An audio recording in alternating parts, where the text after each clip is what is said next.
وحی کا مفہوم کیا ہے؟ سب سے پہلے وحی کا معنی، دو لفظ آتے ہیں یہاں پہ تمہید کے طور پر، دو چیزیں سمجھ لیں۔ دو لفظ آتے ہیں، ایک وحی دوسرا ایحاء، دونوں کے سیم معنی ہے، وہی معنی کہ خفیہ طریقے سے جلدی میں کوئی اشارہ کرنا، رمز ہو، کنایہ سے ہو، کسی بھی طرح سے ہو، بے معنی الفاظ کے ساتھ ہو، کسی باڈی پارٹ سے ہو۔ مطلب یہ ہوتا ہے کہ کسی کو پتہ چلے بغیر اگلے کی دل میں کوئی بات خفیہ طور پر ڈالی جائے تو اسے وحی کہا جاتا ہے، اور ایحاء بھی کہا جاتا ہے، دونوں الفاظ آتے ہیں قرآن مجید میں یہی معنی۔ قرآن مجید میں کئی جگہ پہ یہ الفاظ استعمال ہیں۔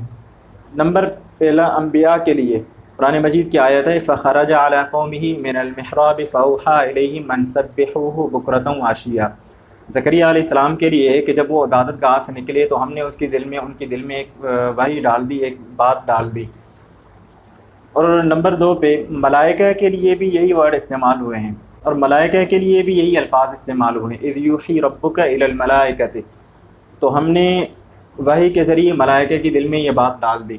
شہد کی مکھی کے لیے بھی قرآن مجید میں یہی الفاظ استعمال ہوئے ہیں وَأَوْحَىٰ رَبُّكَ إِلَى النَّحْلِ أَنِ اتَّخِذِي مِنَ الْجِبَالِ، تو ہم نے شہد کی مکھی کے دل میں یہ بات ڈال دی۔ اس کے بعد یہاں تک کہ شیاطین کے لیے بھی الفاظ استعمال ہوئے وَإِنَّ الشَّيَاطِينَ لَيُوحُونَ إِلَىٰ أَوْلِيَائِهِمْ۔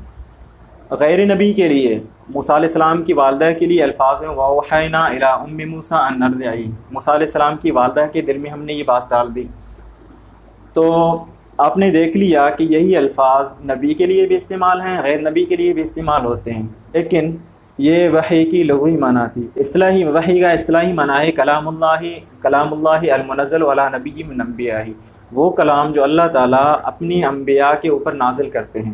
تو یہ بات بھی سمجھ لیں کہ ہم نے جو آیات پیچھے پڑھی ہیں کہ یہ لفظ انبیاء کے لیے بھی استعمال ہو رہا ہے اور غیر نبی کے لیے بھی استعمال ہو رہا ہے، حشرات کے لیے استعمال ہوا ہے، شیاطین کے لیے استعمال ہوا ہے، تو اس طرح نہیں ہے۔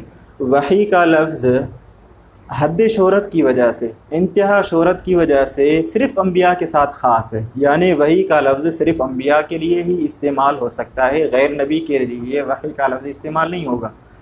باقی جو قرآن مجید میں باقی آیات میں جو لفظ استعمال ہوا ہے وہ ایحاء کا لفظ ہے، یعنی ایحاء عام ہے، نبی کے لیے بھی استعمال ہو سکتا ہے، غیر نبی کے لیے بھی، چونکہ ایحاء کا لفظ زکریا علیہ السلام کے لیے آیت میں پڑھا ہم نے فخرج علی قومہ من المحراب، تو نبی کے لیے بھی استعمال ہوا ہے، غیر نبی کے لیے بھی استعمال ہوا ہے، لیکن وحی کا لفظ صرف انبیاء کے ساتھ خاص ہے، غیر نبی کے ساتھ اس کا استعمال جائز نہیں ہے اور نہیں ہو سکتا۔ قرآن مجید میں کسی بھی جگہ وحی کا لفظ، عین وحی کا لفظ کسی غیر نبی کے لیے مستعمل نہیں ہے۔